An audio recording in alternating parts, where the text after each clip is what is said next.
I followed my brother around since middle school, not just around the house, but academically. I went to a new middle school in the 8th grade because he went to one similar. I had to test into it though. On a random summer day, sweating in the car, I went to what would eventually be my new middle school. Spent 3 hours testing, answering questions like reading, math. I think I even wrote an essay.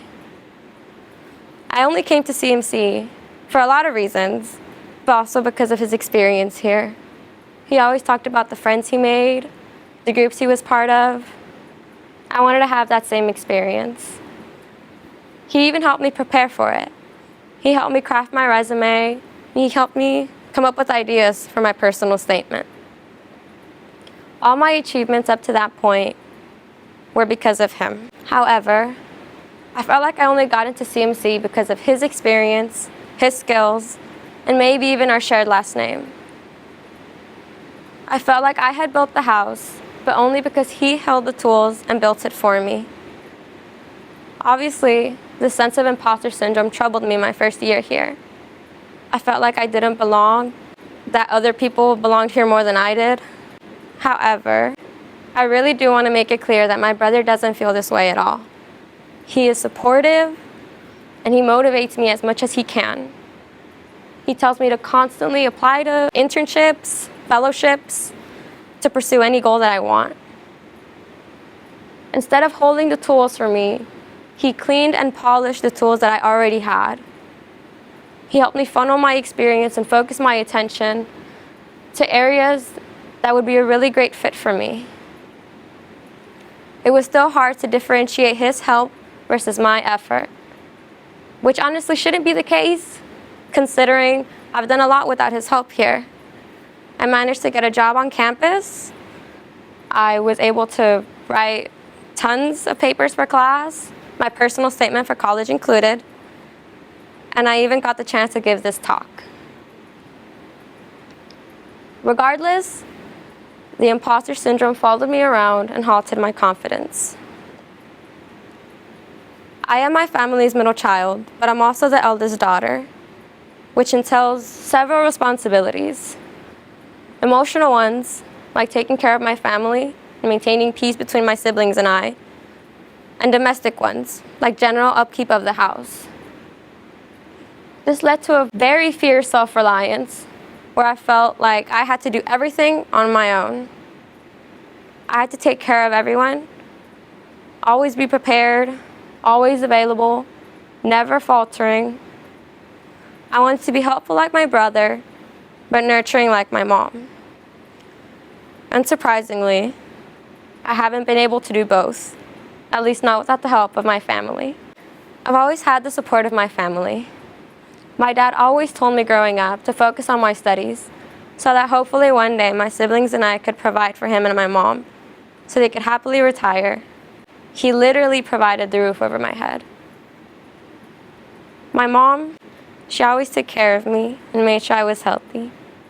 She provided the best dinners that she could and always made sure I was in bed at a reasonable time every night for school the next day. She provided the foundation for me to grow. My brother has constantly helped my self-esteem growing up. He let me see my potential to grow and be the person that I am now. He's been the window into what my future could be like. When I look at my sister, I see myself and how maybe she's lacking the support that I was missing when I was her age. In her, I see my past and my future and the reminder of who I need to be, not just for her, but for my family. The unhealthy need to refuse help was a hit to my confidence whenever I had to ask for it.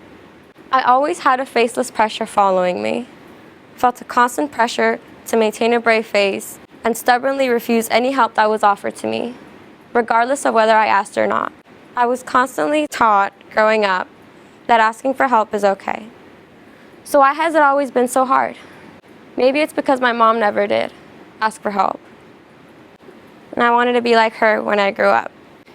In reality, she always needed help. She just never asked. And I wanted to be like her, so I never asked. But help is okay. It's okay to ask for it and need it and want it. There should be no embarrassment in asking for help because it's such a vital part of being successful and happy and making real connections with people. It's hard to build a house with no guidance. Asking for help can lead you to comfort and the consciousness of knowing that you can do more and that you have the support of a community. Asking for help is comforting because you know you'll always have the support that you need, whether you want it or not. My brother and his accomplishments and his help have never diminished me, nor will they ever. My successes before coming to Claremont McKenna were connected to him, which isn't a bad thing. All the things that he showed me and taught me, and the experiences and skills that he transferred over to me will always be the root of my achievements, and I'll always be really grateful for that. The path that I'm on right now was the same one my brother took. He left the steps for me to follow, but my steps won't be the same as his, just like my sisters won't be the same as mine. My family and my brother have helped me throughout my life to build this house, which is what I want to do for my younger sister and for others.